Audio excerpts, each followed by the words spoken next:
I hope my screen is visible now. It's visible. Fine, thank you, sir. Before I begin this session, I wish to thank my teacher, Professor A. Namashivayam, who has introduced me to this fascinating field of sleep and sleep physiology. And the outlay, as the Dean Sir told, sleep is just not the physiologist who will work about it, but each one of us experience about sleep. So I just wish to have a balance between my session with some amount of basics, some amount of general thing, the way I'm going to tell it, as well as some amount of scientific part into whatever I say. So the session outlay would have the basics of sleep physiology. I will not dwell much time on that. Impact of sleep deprivation across the different age. It's just not us who get affected.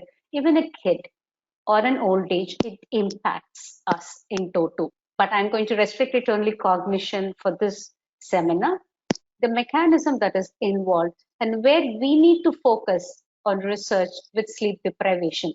It's not going to go segmentally like this. It might be interspersed as we go through this session. I will take you through in the next 40 minutes max.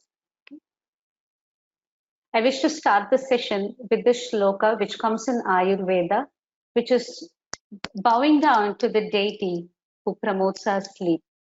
Ya Devi Sarvabhuteshu Nidra Rupena Samstita Namastasyai Namastasyai Namastasyai Namo Namaha. I'm sure each one of us would have experienced this, that when we go to most of the Indian medicine practicing doctor, the first thing that they ask us is, how is your diet? How is your sleep? So they knew the importance of sleep so much and even called it as nursemaid or to humanity. Ayurveda actually sees sleep as it's one way that the body naturally tries to energize and purify us. So if you're going to have a good and sound sleep, I think that's more than enough to cure us both physically and mentally of so many conditions in which we are. I'm sure all of us will agree. If we have a good night's sleep, most of the issues that we had is gone, or we are able to handle our stress better as well. Okay. So leaving this part, I'm going to our scientific part. As physiologists, we define sleep as an unconscious state from which a person can be aroused with an appropriate sensory stimuli. There's a definite difference between a sleep and a comatose sleep. So it's a state at which there is a temporary but reversible cessation of somatic function. When we look into why we sleep, we physiologists give a few reasons why we sleep, right from its restorative function, the resting of the body as well as the brain, though we know that the brain is not completely resting when we are sleeping. It's one stage where we conserve a lot of energy. There is a normal growth, development, and maturation which takes place, which we are very clear why sleep is very important in a newborn, in the younger age, and the memory consolidation that we see during our sleep. I'm sure each one of us would have written our exam during a previous day, night sleep as well. So memory consolidation definitely happens during sleep. So if I'm going to go into this particular topic on cognition, sleep is involved in memory, attention, the speed at which we work, the focus, the creativity that comes with it, including flexibility in adjusting to the sudden changes that are happening. So the complete every domain in cognition is influenced by sleep.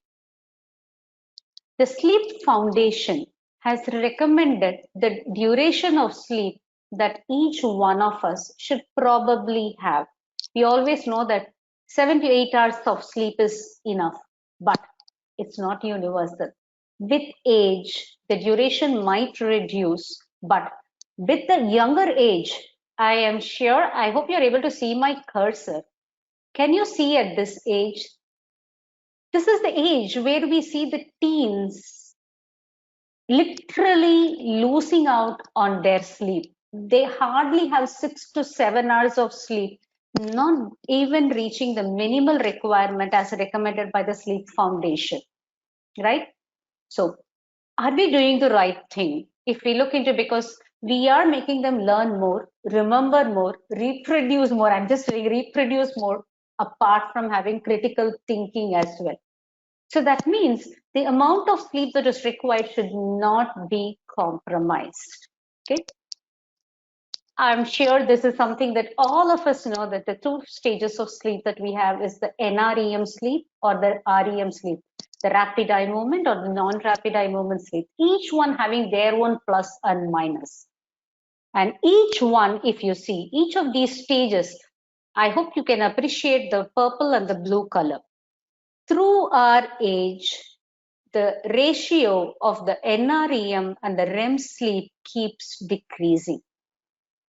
If you see in the younger children, the neonate to the child, the REM phase of sleep is more, but as we go, not only the total sleep duration reduces, but the REM NREM ratio also reduces as we go. Okay. Each stage of sleep, as I said to the basics, at each stage of sleep, the EEG recording is different. If this is going to be the awake stage of sleep with really a nice amplitude and frequency of the EEG signal, when we go to sleep, the stages, each stage, we have 4 stages. The recent one, we give it only 3 stage, though we still in physiology stick onto the 4 stage concept. We have the 4 stages of sleep. Each stage is very, very characteristic of what happens in the brain, including what happens to our muscle tone and other activity. The EEG wave pattern also keeps changing. But the stage where we said rapid eye movement sleep, where we dream, you can see the sawtooth appearance, which is very similar to the awake stage. If I'm going to put this completely in my 8 hours of sleep together, this is the sleep hypnogram, which you see on the right upper panel. Every stage during our 8 hours of sleep, this sleep cycle from stage awake, stage 1 to the REM, we keep going from each stage, coming back to REM, going to each stage. Like that, we keep going roughly 5 to 6 cycles. And the important thing here, if you can appreciate the top blue one, the REM is less in the beginning of the sleep, but more during the early morning. I'm sure all of us wake up with some dream or other when we wake up. That's because our REM is little prolonged when we are closer to the awake time of our sleep. Okay, is it like this throughout? So the same architecture, if I'm going to put it across the age, you can see that the stage 1, you don't see much change. Stage 2, you don't see much. But you can see that what happens to the other stages. They keep reducing the slow wave sleep, the REM, and the wakefulness, which you see during the sleep. It keeps changing across our age. Coming to our topic, right, like Dean Sears rightly said, India is the second most sleep deprived country. And we are probably having a larger share into our sleep. The most important thing is we take the pride in telling that, oh, I just sleep 4 to 6 hours a day. Let's not take the pride on it. I'm sure all of us have the Apple Watch or the Fitbit. With that, we are giving the data for somebody else to analyze, and it is shown that Indians are really, really sleep deprived. Okay, these are newspaper news. What does research say? If we go into that, I've just taken 10 years from 2009 to 2019 using different keywords with respect to this. I've given each keyword. Let's take sleep and cognition. I'm just giving here only with PubMed to just a bird's eye view to say how far have we progressed. If I'm going to give the keywords on sleep and cognition, there are around 5,498 articles globally, of which the Indian composition is only 51. And if I'm going to go into the children, it is only 774 and only 10, right? So sleep is one area where we can definitely work a lot. I'm just going to go down to one straight away, which is of my interest, which is REM sleep. If you look into REM sleep and cognition, if I had used the mesh to go, I would have probably got many, but I've just used these 2 keywords. REM and cognition, it is 582 globally, from India, none. Okay. So that means we can now see where and all we have scope to do research. So what are we in the last 2 years? This is from 10 years from 2009 to 19. I just did a search to see how is it from 2019 to 21, just these 2 years, with only one keyword of sleep and cognition. Can you see that 10 years, what has happened to 2 years globally? What was done in 10 years, 5,000 plus? The research on sleep has caught up like anything, which is in 2 years, we have got around 5,000 articles globally. India is definitely not back. I'm just going back to this. In sleep and cognition in India, it was 51 for the 10 years. Guess what? In this 2 years, it is 79. So we have definitely caught up now. We are working on it. So we are on the right track. So let's go into the research on sleep. Okay. I like this quote by Deepak Chopra in his book on Superbrain. Most people are aware of the importance of sleep. But as a society, we don't do what is good for us in this area.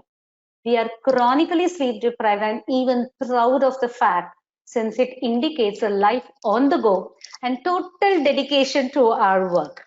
But the mind platter indicates that true dedication would consist of balancing the brain for optimal performance, which means taking seriously time in, time down, as well as sleep time. So let's take the importance of sleep. As Dean rightly said, all of us know the problems that we have if we don't sleep properly on a long-term basis.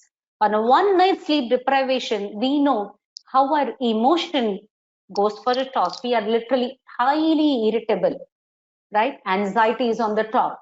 And if we look into our decision making or memory or our attention, it is definitely impaired. This we can definitely see in our students.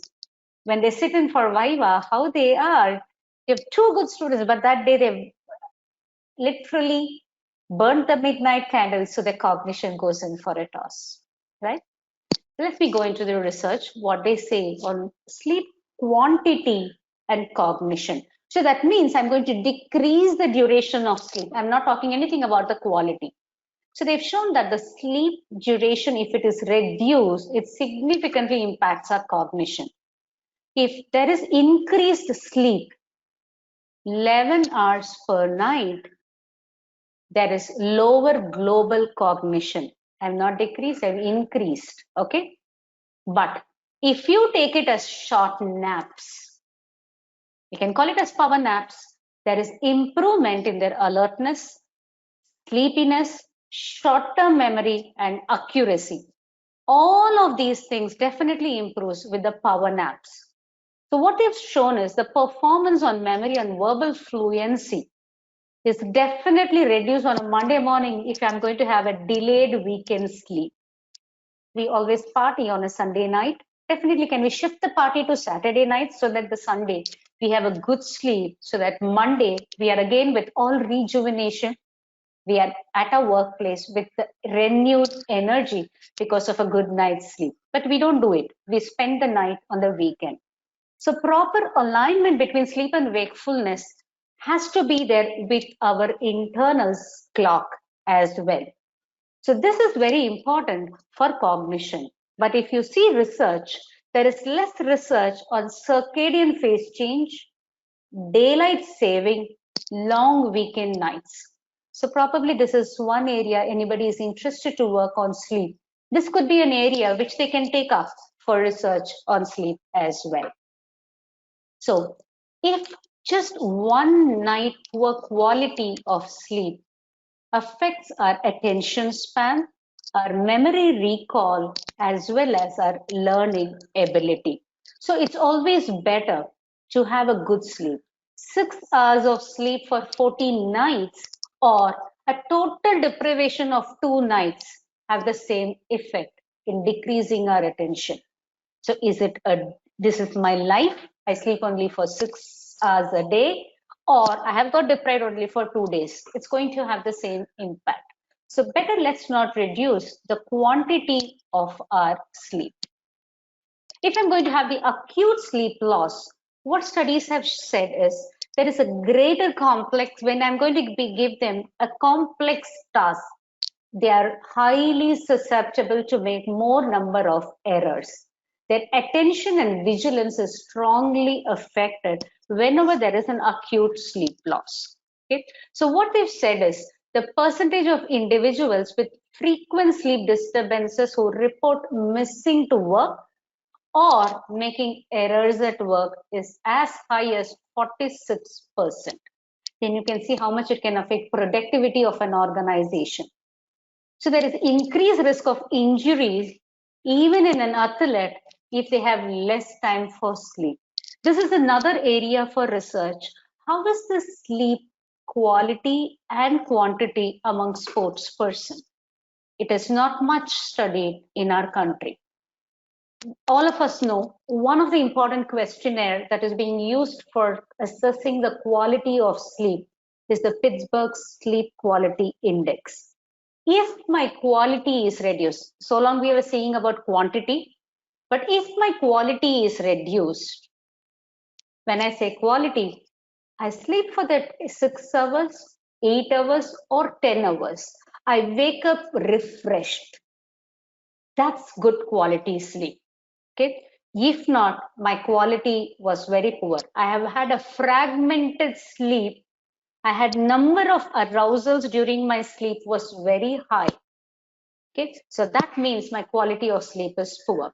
They've shown that this definitely affects cognition, and development of cognition in children are significantly affected as well, resulting in a depressive-like symptom in an individual whose quality of sleep is affected. So if I'm going to put across, is it quality of sleep which is important or quantity of sleep which is important? Both are important, but quality is more important than the quantity of the sleep. So if we take sleep research, 3 things should definitely be considered. 1, the duration. 2, the quality, which is determined by 2 things.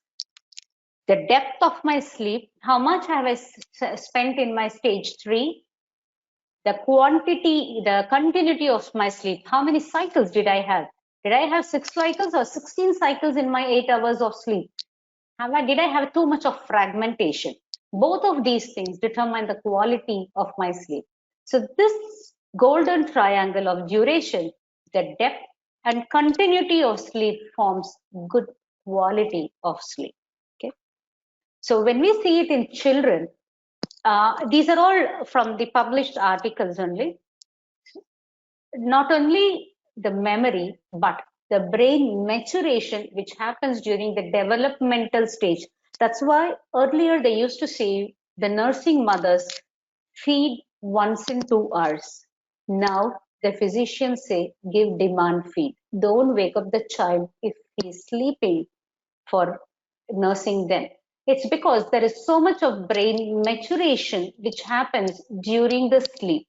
We all know as physiologists that during the sleep, the amount of growth hormone production is definitely altered. It is increased.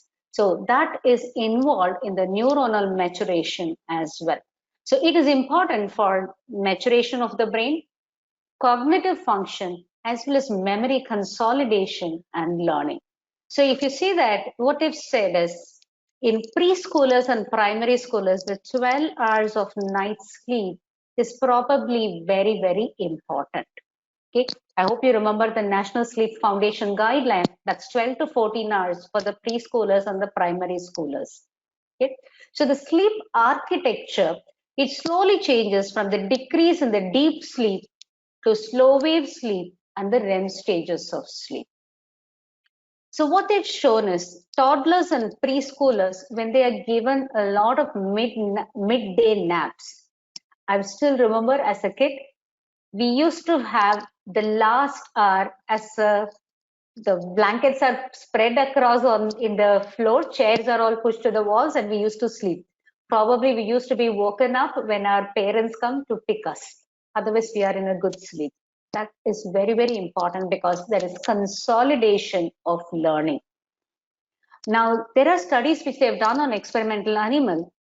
Give them a learning task because you have a very enriching environment where they are put into a lot of learning tasks that are there in their learning environment. It's a simulated learning environment that they are put there. After that, you do not allow a group to sleep. In other group, put them to sleep. You put them back into the same task the next day. The group which you put them to sleep shows the learning better than the group for the animals whom you have deprived them of quality and quantity of sleep. So that this is an experimental evidence show that the hippocampal neuronal density, the arborization, they all get developed during the sleep. This is on a long-term basis that they have studied in mice. Okay, so nap during the day helps in the recall of what has been learned. But if these naps are deprived, the children have shown to have memory loss. But definitely, they're not reversible with an overnight sleep. This is more to say how much of a midday nap is important for children. And what the studies have shown is the sleep spindle density. In the EEG that I showed you, in the stage 2, you start to see number of sleep spindle in the K complexes. These sleep spindles have been shown to have a good implication with the memory consolidation as well. Okay? So these classroom naps, I hope how many of you remember this? We were all sleeping nicely in our pre-KG. We didn't have pre-KG, the LKG and UKG class. This was definite scene that was there after our snacks break in our school. Okay, so this is enhanced intervention, helps children to achieve their academic goals, necessary for the cognitive skill, as well as relevant to children with learning delays, especially the special children, autistic or dyslexic children. This is very important after something has been taught to give them that sleep time. So sleep deprivation in children, from the kids, we are moving to the children between 10 to 14 years, when they were restricted to only 5 hours of sleep. They saw that cognitive performance, especially in the verbal creativity, the Wisconsin card sorting task that is being given for verbal creativity, it showed a good impairment. Children who were allowed to sleep for 1 hour longer performed on these tests really better. So that shows that that's 1 hour, that 40 minutes, Amma, please 5 minutes. This is what children tell us. Please don't wake them up. Let them have the pleasure of that extra 5 minutes of sleep. They will wake up because that's the time when the cognition is developed. How is it happening? We always look into sleep behavior and sleep physiology with the circadian rhythm and the sleep pressure.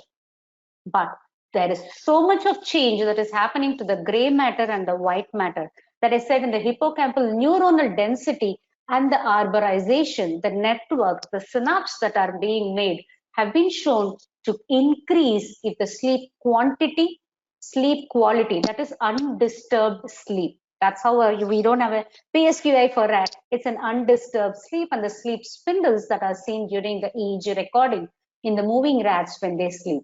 So what's important here is that timing. Is it a early morning sleep or the night sleep that the children are doing?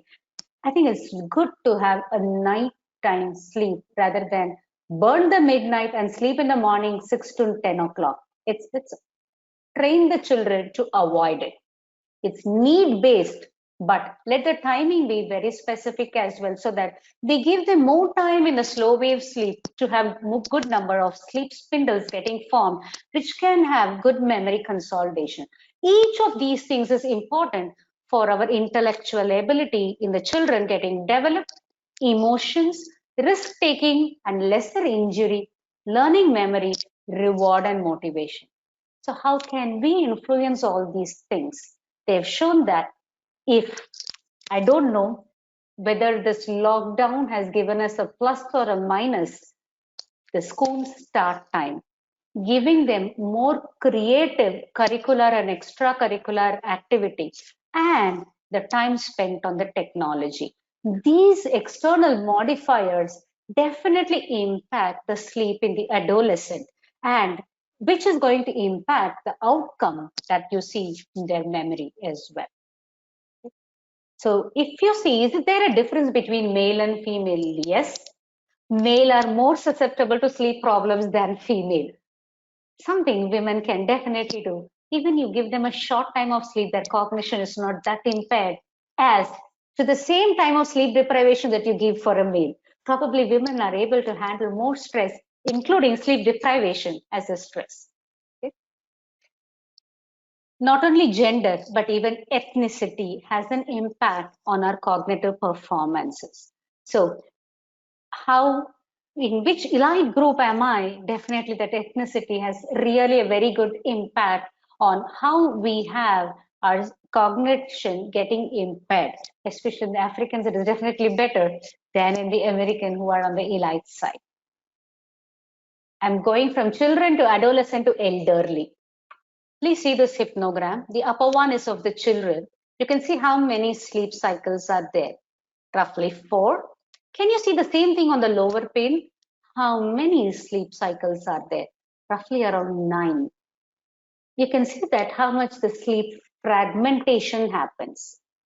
Okay, the duration of REM is almost the same right from the start to the end of the sleep. Whereas in a child, it's small during the shorter duration during the start of the sleep. It is extended duration during the wake up. It's the same even in an adult. Okay, younger adult. So what we see in our elderly, let's take you have grandparents at home or older aged parents at home, you can see that they have an increased daytime sleepiness. Please allow them to sleep. Do not tell them to keep awake so that you will want, if you're not going to sleep in the morning, then only you can sleep in the night. No, please allow them to sleep properly. The daytime napping actually risks the low decline in cognition in them. If they're going to keep having that excessive daytime sleepiness and not allowing them to sleep, telling that only then you will sleep in the night, it has been shown to decline their cognition. Okay, so allow them to sleep when they want to sleep. I think that is better for them, but allow them to be on the bed during the night time. Whenever they get to sleep, let them sleep.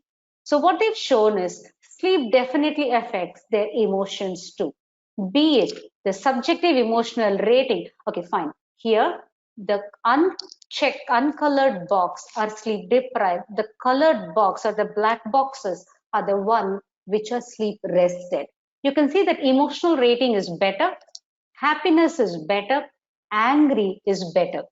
But the sad, you just see a fluctuation. It all depends on what is the stimulus that is going to be given to them, because it's something that goes into from the deep learning.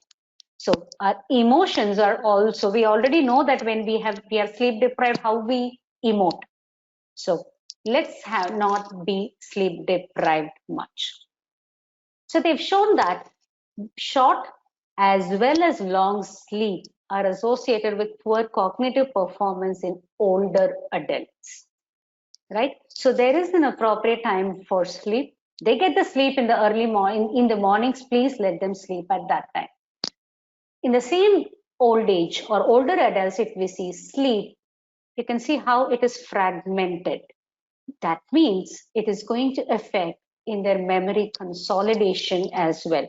So they definitely show the mild cognitive impairment, which results in dementia due to some of the sleep disorders.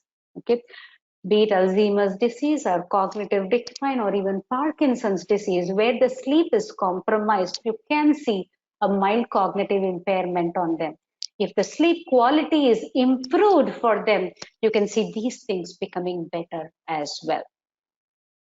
Now coming to the age group, which is the working age group or the middle age group, we are capitalizing on the India's big sleep gap. We work across the time zone, and I'm sure each one of us beyond our workplace, we are in so many webinars and other things, and we take the pride in telling that I get full 8 hours of sleep every day, but it is so difficult to keep my eyes open, right? After 8 hours of sleep, the performance and ability to concentrate actually decreases. Sorry, 8 hours of work. The risk of fatigue and cognitive errors increases. If we are working at night and working excessive hours, that means we are giving less opportunity to sleep. That means we are compromising not only on our health, but safety at work as well. Some of the major man-made disaster one of the causative factor is the person who was supposed to be at the safety slept off, dozed off. We all know the road traffic accident is maximum between the 3 a.m. to 4 a.m. When that's the time when you cannot keep yourself awake. And you can see that the straight line driving is very less and the driving is almost like a, a curvilinear driving only. Most of the accidents happen at that time because that 1 minute shutting of my eyelid, I hit somewhere. Okay. Coming to our medical profession, especially the residents who take the brunt of working or compromising for our absence, the number of errors are more. These are all research studies which have shown how much of quality of sleep on residents as well as the physician have not only impacted their quality of sleep, but their professional judgmental skills as well. The night float rotation is probably better one. Disturbance of sleep, alertness of mood, motor vehicle accident. Probably they finish the night duty, on call duty they are there. They drive and come. Some of you can definitely relate with it. Near miss accident could have been there for them, right?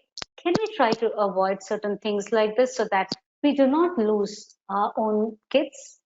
Attention lapses, experience more adverse events, and diagnostic errors are very high during the duties which are overnight. Okay, we can't expect them to have the best skill and retain better if you're going to give them a complete 24-hour. I don't know how many are doing even 48-hour duty during this COVID. Okay? So the accidents due to sleep has also increased significantly. If I'm going to have a chronic sleep deprivation, I'm sure all of you are familiar with the Whitehall study, where they have shown that if there is a chronic sleep deprivation, it not only affects my cognitive performance, it affects my reasoning and vocabulary skill as well. And it is, as I already said, the male shift workers had lower cognitive score, decreased memory as well.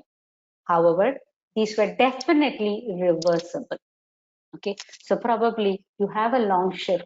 Please give enough of time so that they have the restorative sleep to clear up the damage that this wakeful period has done. How does it impact? How did it impact? Sleep deprivation or fragmented sleep. Both of them affect our executive function, our working memory, and even our vigilance or the higher cognitive functions. You can see that the corticothalamic fibers are getting affected because every neurotransmitter which is involved in our memory formation, right from our brainstem, hypothalamus, the basal forebrain or thalamus, every neurotransmitter is getting affected when there is sleep deprivation. Okay? So let's not affect our sleep. Sleep deprivation not only affects these, there is an impact when the neurotransmitter levels are affected. There is definitely some are increased, some are decreased. I hope you could see here acetylcholine, what happens in some of the region, what happens to our GABA or nitric oxide. Okay, each one is getting affected. This delicate balance is required for us in normal memory formation.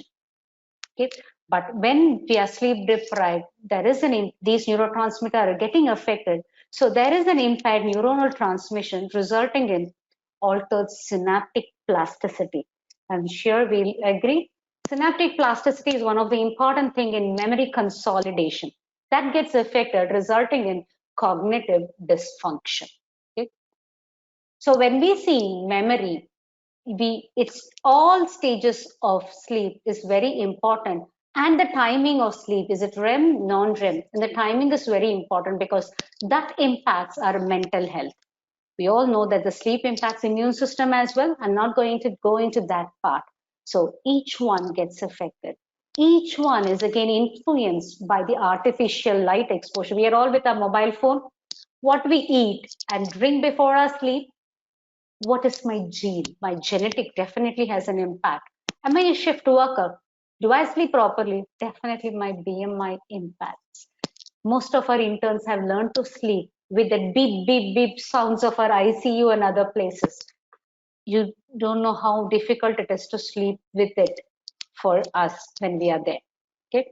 So this sleep deprivation, when you see at the cellular level, affects our oxidative stress, so impacting all our interleukins, the CRP, the TNF alpha, resulting in inflammation.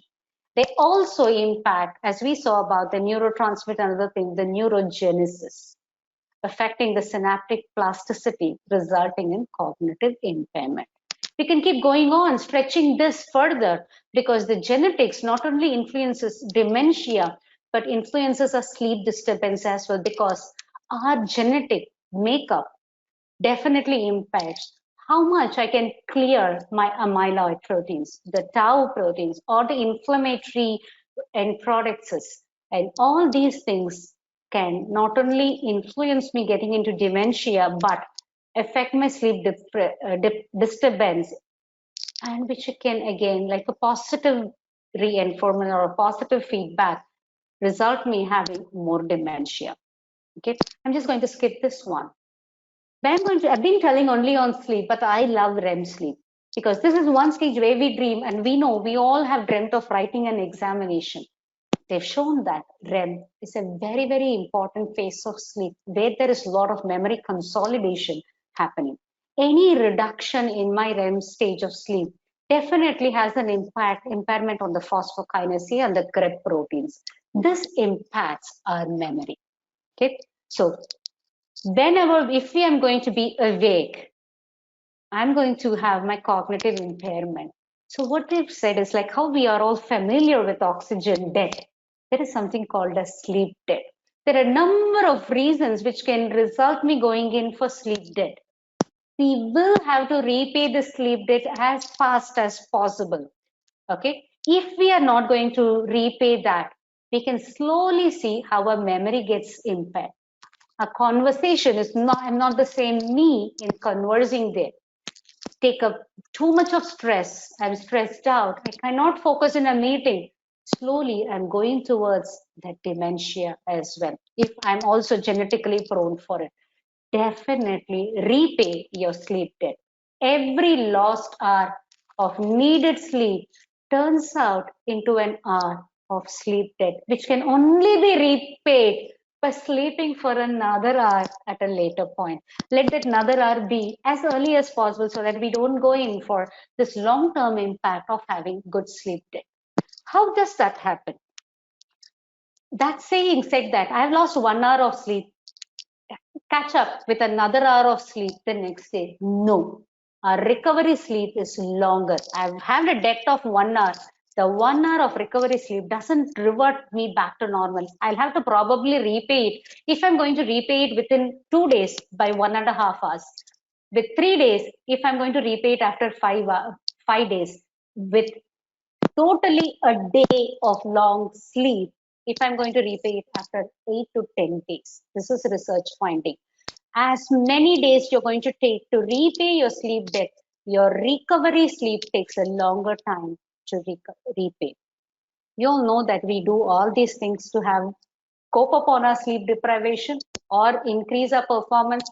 Take anything, be it caffeine or modafinil, or take small naps and other things, or eat different, any of these things, be it banana, honey, or walnuts, or cherries, oats. Each of these things help us to promote sleep. These were things which will prevent us from getting sleep. These are things which will help us to get better sleep, including green tea. Okay. But what we eat impacts our quality of sleep. Each one of us, even yesterday we had a talk on gut microbiome, right? Gut microbiome has probably touched every system in physiology. Sleep has not been left alone. They've shown that total microbiome diversity is positively correlated with increased sleep efficiency and total sleep time, and negatively correlated with wake after sleep onset. And the link was interleukin 6. You can see this hot map that they have taken. All things about my sleep or about my cognition have been impacted through one common link that they have taken is interleukin, which is impacted by a range of gut microbiota. This is an interesting article which clearly says which are the gut microbiome which helps me in my sleep efficiency or in my waking. Which are the gut microbiome which has a different taxonomy as well, which has different things into the heat map. This is a complete study. I think it will be a very good read to say that how gut microbiome, what we eat, the gut microbiome has an impact on how quality and quantity of sleep is, because that's going to impact our cognition as well. We all know how vitamin E helps in chronic sleep deprivation, because chronic sleep deprivation results in oxidative stress, and vitamin E becomes a potent antioxidant in helping this. Okay? No study gets ended without having our yoga or meditation. I've just taken one here, which is meditation in Alzheimer's disease, and how it has improves the cognition, especially improving their sleep. Okay, so recent studies also says how much of progressive muscle relaxation technique helps in improving the quality of sleep, reduces the onset time, and increases the quality of sleep as well.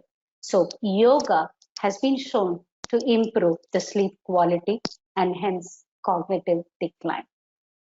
We have seen about sleep deprivation and other things. I'm just sharing some of our studies which have also shown that. I'm skipping these. One important thing where we are all heading to in India is obstructive sleep apnea as well, where we see the cessation of airflow. We all think a sound sleep is a snoring sleep. No, it's a person who is having obstructive sleep apnea, where they've shown OSA impairs cognitive function, leads not just to one domain of cognition, executive functions, attention, memory, everything gets affected. Okay. How does it happen? Because in an individual who has OSA, he has a fragmented sleep. He has large amount of free radicals which are generated, and hence there is a decrease in BDNF level.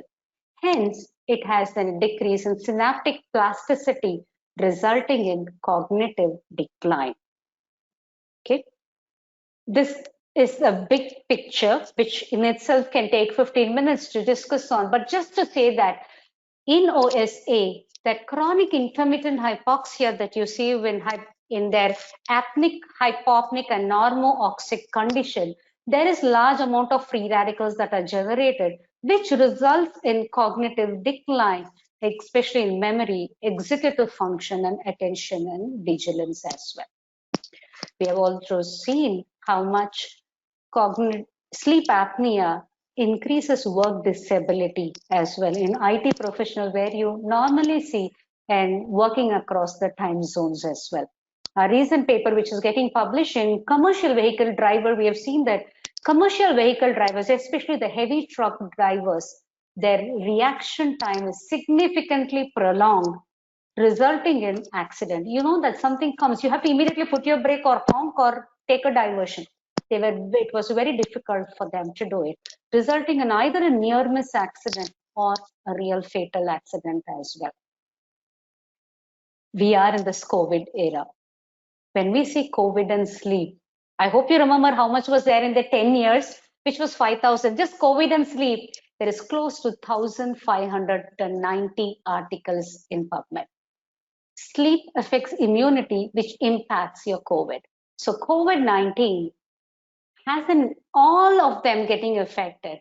Each one, be the biological cycle, immune system, mental health, or sleep. I just want your attention at this point, the lower pane, where it is how sleep is getting compromised among healthcare workers, and how it is definitely impacting not only their health, but also in the patient care that they are doing. Already they are in a stressed environment, hence doubly they are getting affected because they are deprived of sleep also. So if you look into how much, we've seen how individually it gets affected, how it affects the society. If I'm going to be sleep deprived, making my errors at my workplace or on the road, anywhere, I'm going to make putting others' life into jeopardy. But if I take how much of sleep deprivation impacts my cost to a country, 23% of people have reported to be having insomnia. This is 2006 data from one country. Okay, there is excessive sleepiness, which results in decreased productivity, close to $2,000 loss for them, and a shocking 63 billion cost is the cost because of sleep-related issues that they are there. So let's not compromise on sleep in any way.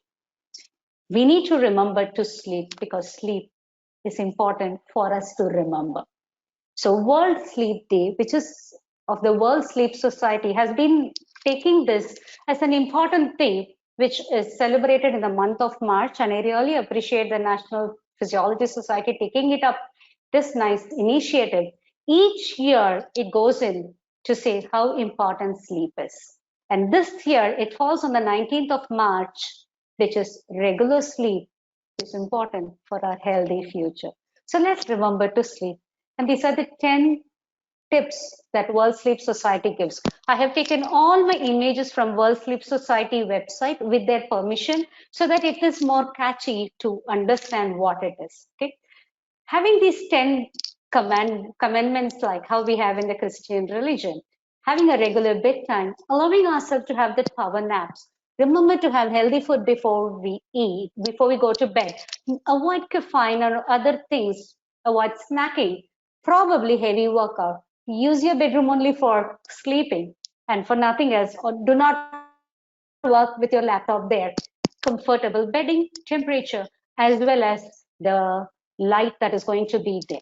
Okay, so let's follow all these 10 commandments to have a very good sleep. Probably asking, did you have a good night's sleep, will probably come back as a vital sign. I really thought when NMC came up with the new CBME guideline, sleep would get a little more importance, both in the first year of physiology as well as in general medicine when they go into the final year. Both the places, sleep has not had the importance that it requires. Hopefully, this gets instilled in the young minds at least, how sleep is very, very important for us. Before I end, my department is very new, as Professor Chinmay said. We work on how mind, body, and spirit have to work together towards wellness. And we focus on promoting wellness, of which sleep is very, very important thing. Lifestyle, telling them, instilling them, not only your diet, exercise, and mental well-being is important, but for all these things, your good quality of sleep is as well as important. Guide them, help them, empower them to have an individualized health and wellness plan. Make each person to whom they are addressing towards wellness responsible for them and bringing out the much needed behavioral change. We are doing it in collaboration with the clinical departments as well in their patient care, which is just in a nascent stage. And we are offering a master's program in mind, body, and lifestyle sciences, a 2-year master's program. That's my department in short. World Sleep Day says 93% of Indians are sleep deprived. This is the 2015 data. Okay, so this 1/3, 8 hours of sleep per day, which is 1/3 per day, that means 1/3 of our life we sleep. Let's have a good quality and quantity of sleep so that we are our remaining 2/3, which literally depends on the investment that we have made in that 8 hours. The quality and the quantity is really, really good so that I have a very, very productive, wakeful time. So welcome to the World Sleep Day of this year with regular sleep for a healthy future, not only of us as an individual, but us as a country which is marching forward. Thank you for your kind attention. Thank you very much, ma'am, for an clear and crisp presentation. There is Thank one you, question. Sir. Yes, sir. That what is your opinion about sleeping with a zero light or without zero light? How does it affect the sleep? Ideally, no light is the preferred guideline that is being given. The light intensity has to be actually the one light which has been said to promote sleep, but still it is in research, which is blue light, which they have said that it promotes sleep.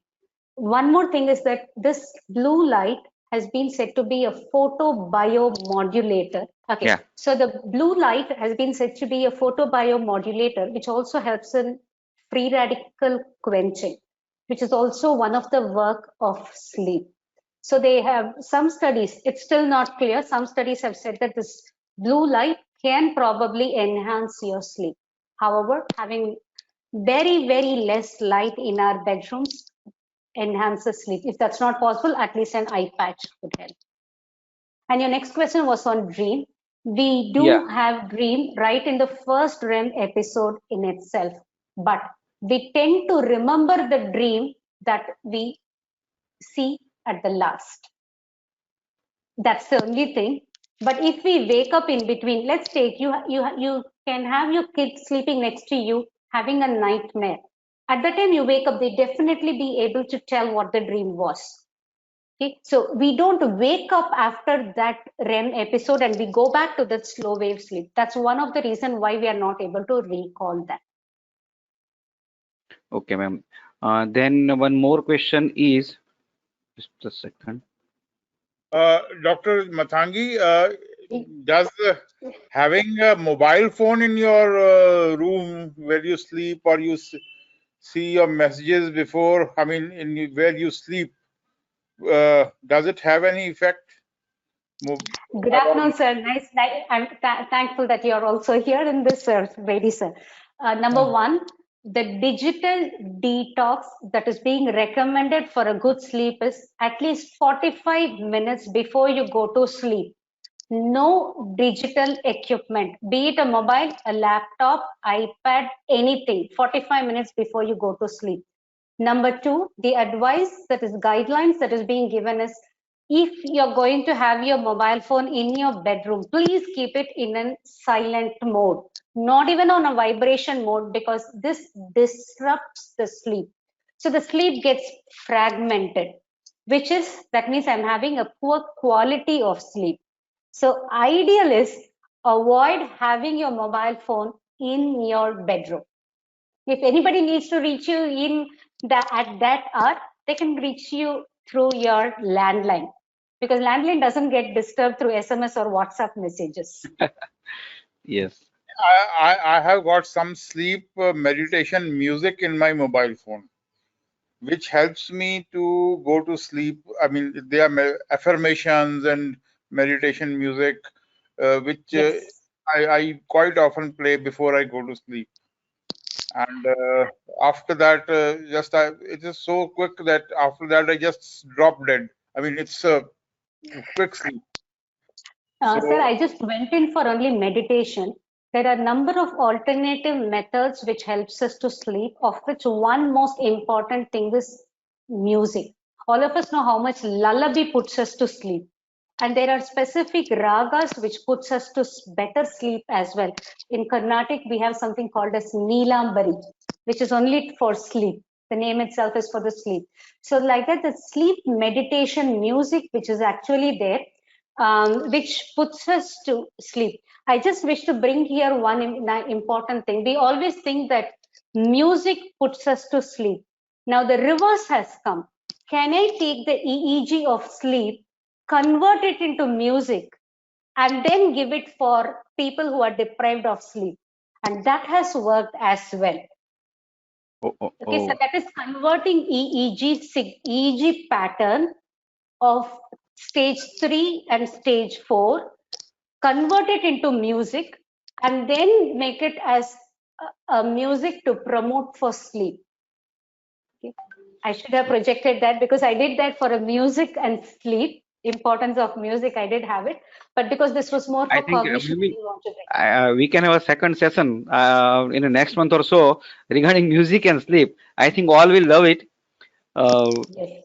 That's what JD sir is actually following, which is sleep meditation music, which is there, which helps in taking us from our beta wave, which is an alert and active brain wave, to directly to the waves which have sleep spindles. Our students will definitely say how much our classes put them into sleep faster. Okay, madam, there are a few questions like by Dr. Swapnil. Is Dr. Quantity and quality, is the debate resolved? Debate is resolved in one way to say that quality has a higher importance rather than quantity. Even Okay. if I'm going to have like our president, our prime minister, who says that he has only 4 hours of sleep, he probably has power naps, which is more than enough for him to rejuvenate. But this 4 hours, he probably does the progressive muscle relaxation or some yoga nidra before he goes to sleep, because he really practices yoga like anything. That puts us, because all of us know that sleep lag time. I go to bed and I go to sleep should be less than 20 minutes. If it is more, please get off from the bed, do something. Probably take your book, read, you will get to sleep faster. That should be less than 15 minutes to sleep. Okay, ma'am. The second question is, what is your advice on students who spends less time on their sleep during exam time? What they should do and what they should avoid during exam time in regards to sleep? This is by Dr. Andrew Sylvester. Okay, I've already given one poster from the World Sleep Society, as well as I've told it on a scientific basis. When you're taking your physiology class on sleep, please try to re-emphasize that the sleep is an investment that they are going to give for the next day examination, not what they have studied alone. Sleep should never be compromised, because that's the one that is going to help in consolidation of memory, as well as helping them to recall in that thing. If in Viva they will have to give a spontaneous answer, if in the practicals they will have to have a good skill, both are affected if our sleep is affected. So never invest the time before the examination on study better sleep. There are two questions. One is by Dr. Sarla. What is the relation between snoring and sleep pattern? And second is by Dr. Aswini. What is the correlation between wrong eating habit and sleep? Okay, number one, snoring. That's why I said somebody has a sound sleep, we say when they snore. But when they snore, it is actually, we all know that breathing in is an active process, breathing out is a passive process. When we are breathing out, if my airway collapses, when the air is trying to come out, it comes with that snore. That means my airway tone is lost. My airway, his muscles which are there around my neck or something has become flabby, so that my air is not able to come out easily. That's why we are getting the snore. This snore clearly says that the person is going to have a fragmented sleep, because his oxygen level from the normal goes to the lowermost level. That is, he goes in for hypopnea. You can see the people who are snoring, it keeps going up, up, up, and then there is a complete pause, and then they go up like this. That's called as a snoring, followed by a brief period of apnea. This apnea stimulates the brainstem to go in for that short arousal, which makes them to go. If not for that arousal, we would have been in that apneic state and never wake up the next day morning. So we have that arousal. This arousal fragments our sleep. If in the polysomnography, if you see that sleep stage gets fragmented, and again to go back to my N3, it takes a longer time. So the sleep gets fragmented. This is obstructive sleep apnea. Okay. The other question that was asked for the food that we eat. I have shown some of the food that are called as sleep enhancers. Similarly, there are some food which affect our sleep, which includes highly fried food, spicy food, alcohol and other things have an impact on the stage of sleep that we go in for as well. Am I going to have it on my REM or in the deep sleep? How is it going to be fragmented? That is affected by my alcohol. So the type of food that I eat, the high fat diet, does not help in the good quality of sleep. Okay. One question is by Dr. Pinaki is how to join the PG program which you suggested at the end. Okay, this PG program gets advertised from my university. by April or June. I will just Okay. share, Chinmay sir, you can share my email ID with them so that Yeah, they sure. can reach me, so that they can get a little more details about this program as well. However, details about this program are also there, including the curriculum, are there on our website, on our department page. Okay. Then one question is, ma'am, why do you think that females are more protected from sleep deprivation? Um, the one thing that is there with female is the amount of stress that female can handle, be it physical stress, emotional stress, or any stress that you give, it is on a higher level. I just feel like the limbic system is too good, or probably our adrenal cortex works really well. We have probably the delicate balance between sympathetic and parasympathetic. We are probably better in handling. I'm just telling it as a female. I've not worked on it more to not a scientific reason, but that probably could be a physiological reason. Okay, okay. The next question is, does the duration of exposure of gadget in daytime affect the sleep quality? Yes, sir. Yes, sir. There are studies which have shown that the duration of mobile phone usage, duration of being in social media affects the sleep quality and quantity. They have done it just with PSQI, or the Pittsburgh Sleep Quality Index, and one of it is social media or mobile phone usage. We can definitely do all these things even on our medical students, give them our, as ICMR STS projects as well, but they are published articles also on them. Okay. When a person feels sleepy whole day in spite of having a good sleep in night, is something wrong with the sleeping habit or anything else? How did he say that he has a good night's sleep? Okay. Okay, so we Uh, are in the bed from 8 a.m., 8 p.m. to 8 a.m., 12 hours. Did the EEG tell that you spend most of your time on N3 or N4? Did you have less than 6 sleep cycles? Then you had a good night's sleep. any relation of dream recall and cognition or quality of sleep? So this is definitely there. They have said that this has been done before examination or before an important assessment or evaluation. What was the dream that they had? The recall of the dream. If in the dream they have had one dry run of this activity, their performance was much better. So if you had a dream, let's take, I am having my physiology exam today, and today night I literally had a nightmare, not even dream, I had a nightmare on the physiology paper. Let's take, I flip the question paper, after I come out I have 25 marks there. I'm sure Mhm. all of us have dreamt that. So that type of a thing immediately puts me into an alert mode. Some amount of memory goes back, and I definitely do not do the sameness state in the examination as well. That vigilance improves. The recall, some questions that I've read during the, we always have this. I'm sure many of my students have said, the question that I did not study only came in my dream. I woke up, took my book, read it, and then went back to sleep. And I'm so happy I did it because the question came in the paper. Sometimes our subconsciousness or our intuition comes into our dream, which helps us in our memory and consolidation as well. There are papers which have shown this on memory recall and vigilance. Okay. One question is PSQI or ESS, which is the better sleep questionnaire in compared to PSG? PSQI is good. Epworth Sleepiness Scale. There is one study, if I'm not wrong, it is in 2012 from NIMHANS, which has said that this Epworth Sleepiness Scale, which is used for excessive daytime sleepiness, which we widely use in India, has to be customized for our Indian population.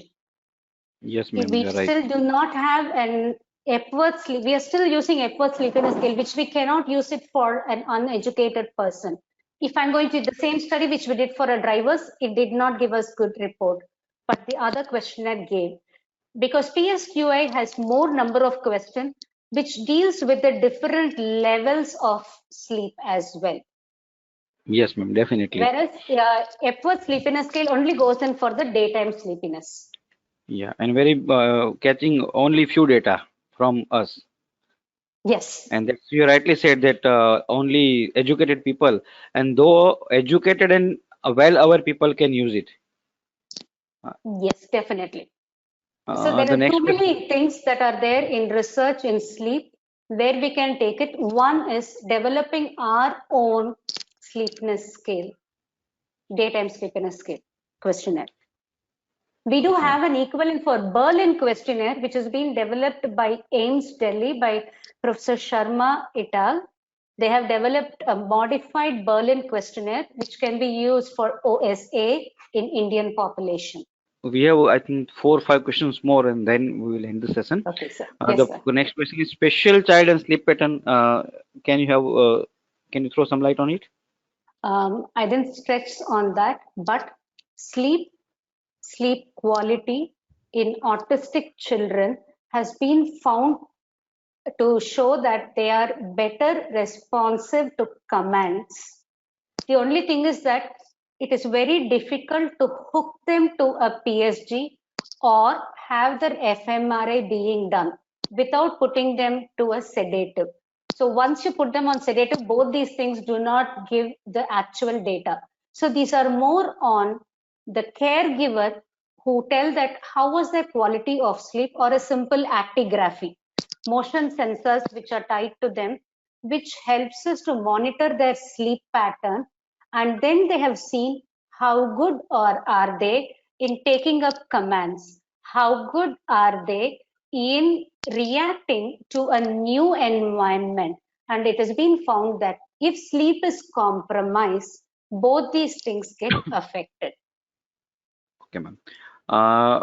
If I divide my sleep half in daytime and half in sleep time, does it affect my cognition? Yes, sir. Okay. This How 8 to? hours of sleep, it's preferred that it is continuous. Power nap are only for that 20 to 40 minutes, not more than that. Uh, Regarding power nap, what is the time you suggest for a person with around age of 60? Around the age of 60, a power nap, if you tell them, they automatically go in for that 40 minutes. That is the max limit. After that, it's you're gone for a sleep. It's no more a power nap. For us, if we take during Okay, the ma'am. work time, if you have the luxury of 1 hour of lunch break, please finish your lunch in 20 minutes. Take a 15 minutes of power nap. You can see how fresh you are to your post-lunch meeting. Otherwise, you'll be drowsy there. Okay. The next question is how to convince medical students about importance of sleep. The one thing which NMC should definitely do is give a little more time for sleep, if not in the first year of physiology, or at least how important sleep is in the clinical medicine posting. Even there, only OSA seem to have got large chunk not on sleep deprivation and other problems, be it infertility, be it in all the lifestyle related disorders. Sleep has a very, very imperative role. So I think we need to bring it into those places. Probably we can make it into a self-directed learning component. Madam, is there a relation between quality of sleep with direction? I think it's with Vastu, north, south, east, west.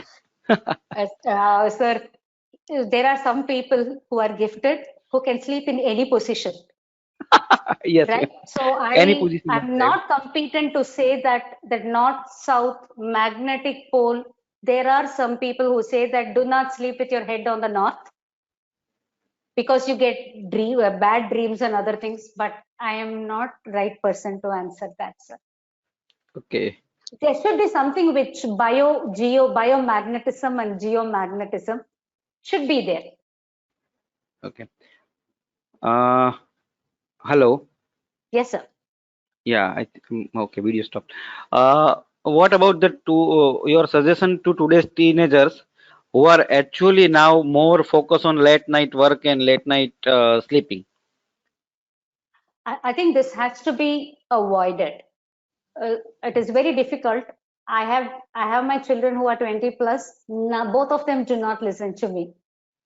It is very Okay. difficult. They say that only that is the time when I can sleep, when I can study undisturbed. And that's the time when my net is super fast.